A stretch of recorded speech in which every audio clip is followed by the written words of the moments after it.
আসসালামু আলাইকুম। নতুন সময় আমি আবার আসলাম নতুন কিছু নিয়ে। আর দেখাবো খুবই সুন্দর একটি গহনা। তো প্রথমে হচ্ছে আমার এই ফুলটা লাগছে, এই ফুলটির নাম হচ্ছে গাঁদা ফুল। তো গাঁদা ফুলটাকে আমি খুলে একটা পাপড়ি দিব, সেভাবে আমি কাজ করে নেব। তারপর এঁকে দিয়ে লাগাই দেবো গ্লু গান দিয়ে। দেওয়ার পর বাকি অংশটা আমি কেটে ফেলবো। এখন এই মাথায় আমি গ্লু গান দিব, ওই মাথায় আমি গ্লু গান দিব। দেওয়ার পর হচ্ছে গোলাপ ফুলটা দিয়ে আমি ফার্স্টে গোলাপ ফুল লাগাই নিব, তার উপর হচ্ছে সূর্যমুখী বা গাঁদা ফুলটা আমি লাগাই নিব।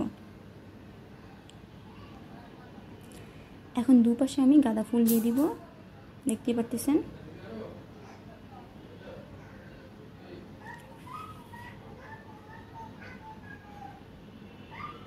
তারপর সেমভাবে আমি এই পাশে আবার গাঁদা ফুল লাগাই নিব।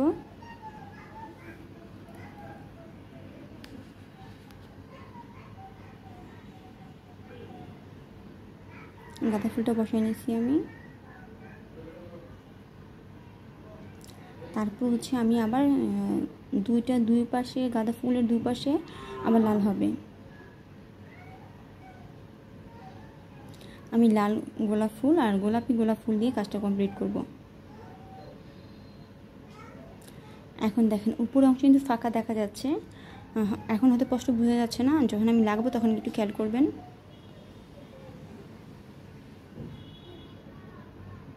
এই যে দেখেন একটু দেখা যায় ফাঁকাটা। এখন আমি এটা ফুলটা দিয়ে দিব।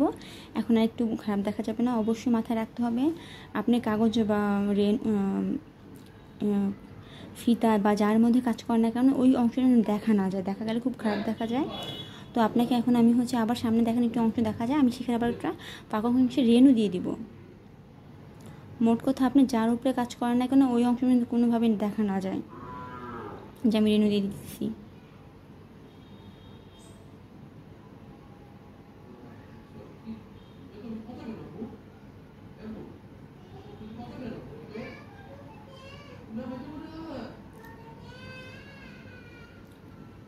সেমভাবে আমি এভাবেও আবার এই পাশেও আমি যে দেখেন ফোমের ফুল দিছি, তারপর হচ্ছে আবার রেনু দিছি।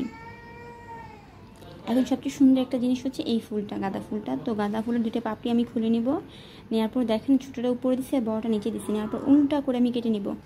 যে কেটে নিছি, কেটে নেওয়ার দেখেন আমরা যে বাচ্চারা মুড়ি খাই, ঝাল মুড়ি খাই, যে ঠোঙ্গাটা যেভাবে তৈরি করা হয় ঠিক সেমভাবে কিন্তু আমি এটা ফুলটা পেঁচাই নিছি। একটু খেয়াল করেন, পেঁচাই নিছি।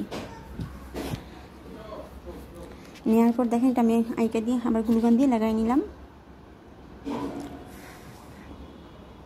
এটা বসিয়ে দিব। এখন তার মাঝে কিন্তু এখন দেখছেন খুবই সুন্দর লাগতেছে ফুলটা, কিন্তু এখন তার মাঝে কিন্তু আমি একটা লাল রেনু দিয়ে দিব।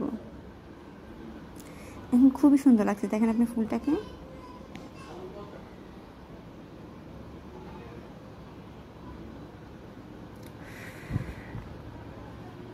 এখন খেয়াল রাখেন আমি যে ফিতাটা কীভাবে লাগাবো।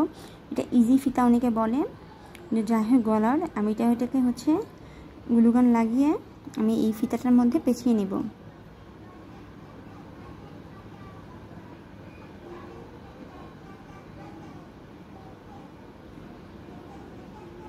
আবার এটা অংশে লাগাই আমি আবার পেঁচাই নিব। আমি সেমভাবে এটা লাগানোর পর হচ্ছে আমি সেমভাবে অপর পাশেও লাগাই নিব। এই পাশে আমি লাগাই নিব। দেখেন আমার দুই পাশে লাগানো হয়ে গেল। আর দেখতে পাচ্ছেন কত সুন্দর গহনাটি তৈরি হয়ে গেল।